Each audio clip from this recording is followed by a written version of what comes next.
เป็นลูกผู้ชายศาสตร์แล้วมอบหมายให้เป็นพันธาจากถิ่นบิดรมารดาขึ้นรถเสอาเก้าสู่สายแดนพ่อแม่เอาต่างก็มา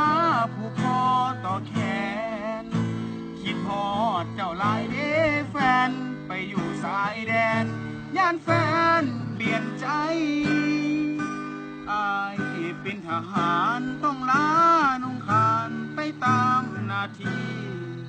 เพื่อพื้นดินลาวสุขี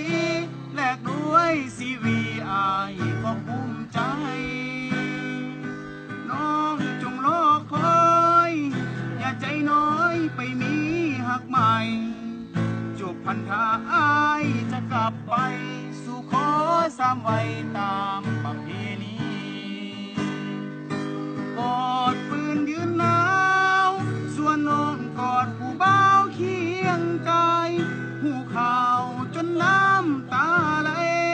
เกือบเม่นตายอยู่ในสายแดนกลับจากแนวหน้าว่าสิได้มาพบหน้าแฟนน้องเหตุอายเจ็บเหลือแสนได้ข่าวว่าแฟนไปควงคนอื่นสุดซ้ำกำคืนต้องนอนกอดปืนหนาวสั่นเขาได้กอดน้องจอมขวัญโอ้น้อเนื้อนวลคงสุขสมใจอกหักจากสาวทหารลาวบอกเคยแนงนายสู่เพื่อศาสตร์ลาวศรีวิไลอายขอยอมตายอยู่ในแนวหน้า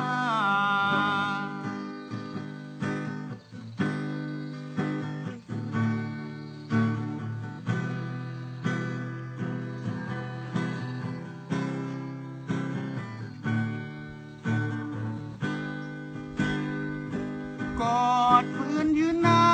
วส่วนน้องกอดผู้บ่าวเคียงกายหูข่าวจนน้ำตาไหล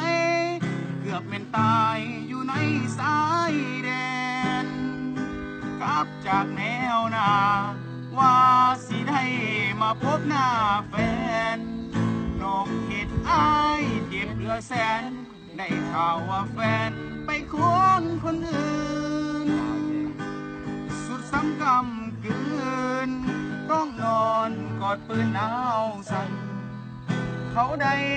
กอดน้องจอมขวัญโอ้น้อเนื้อนวลคงสุขสมใจ